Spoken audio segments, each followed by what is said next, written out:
The harder you work, the luckier you get. Namaskar, welcome to Next IAS. I hope you are doing well.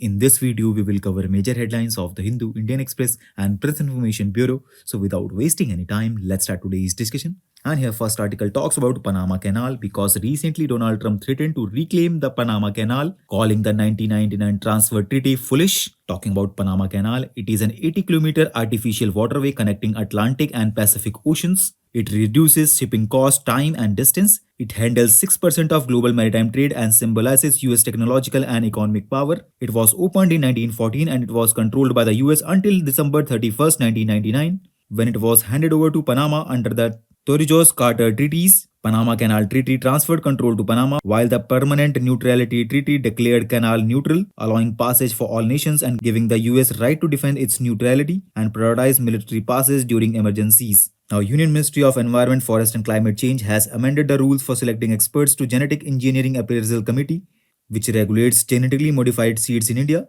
Under the new rules, experts must disclose any potential conflict of interest before committee meetings and recuse themselves if necessary.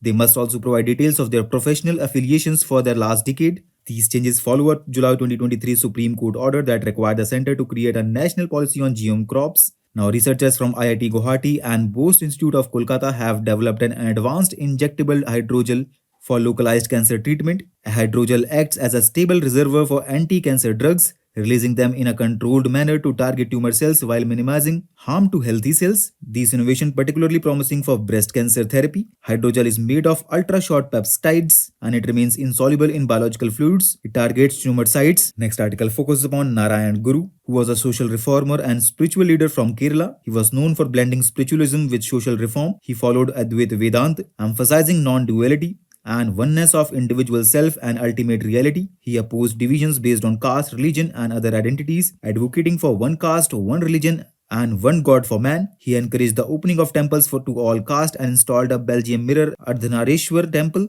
with virtues instead of idols, promoting self-reflection over idol worship.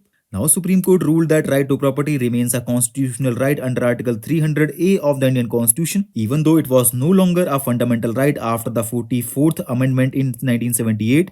The court emphasized that no person can be deprived of their property without adequate compensation. Now, Uttarakhand government inaugurated the winter Char Dham circuit to attract tourists during the off-season winter months. Char Dham circuit includes 4 revered Hindu shrines in the Garhwal Himalayas, which include Gangotri, Yamunotri, Kedarnath, and Badrinath. These shrines are popular pilgrimage sites drawing millions of visitors each year. However, during winter, heavy snowfall makes the shrine inaccessible. Now, India submitted its 4th Biennial update report to the United Nations Framework Convention on Climate Change, updating its 3rd national communication and providing the national greenhouse inventory for 2020. The report covers India's national circumstances, mitigation actions, and challenges related to finance, technology, and capacity building. And do you know, friends, in 2020, India's total greenhouse emissions decreased by 7.93% compared to 2019. The energy sector was largest contributor to emissions, followed by agriculture, industrial processes, and waste. India's forest and land use sequestered 522 million tons of carbon dioxide, offsetting 22% of its emissions. India has also made significant progress in reducing emissions intensity with a 36% reduction in emissions per GDP unit from 2005 to 2020, and country's forest cover now stands at 25.17% of its total area. And in 2023, India became the 6th largest exporter of textiles and apparel globally with significant share of 8.21% in total exports for 2023-24. India's shares in global textiles and apparel trade stands at 3.9% with major export destinations being the USA and European Union. So with this, let's conclude today's discussion. Thanks for listening, and for regular updates, you can follow us on various social media platforms.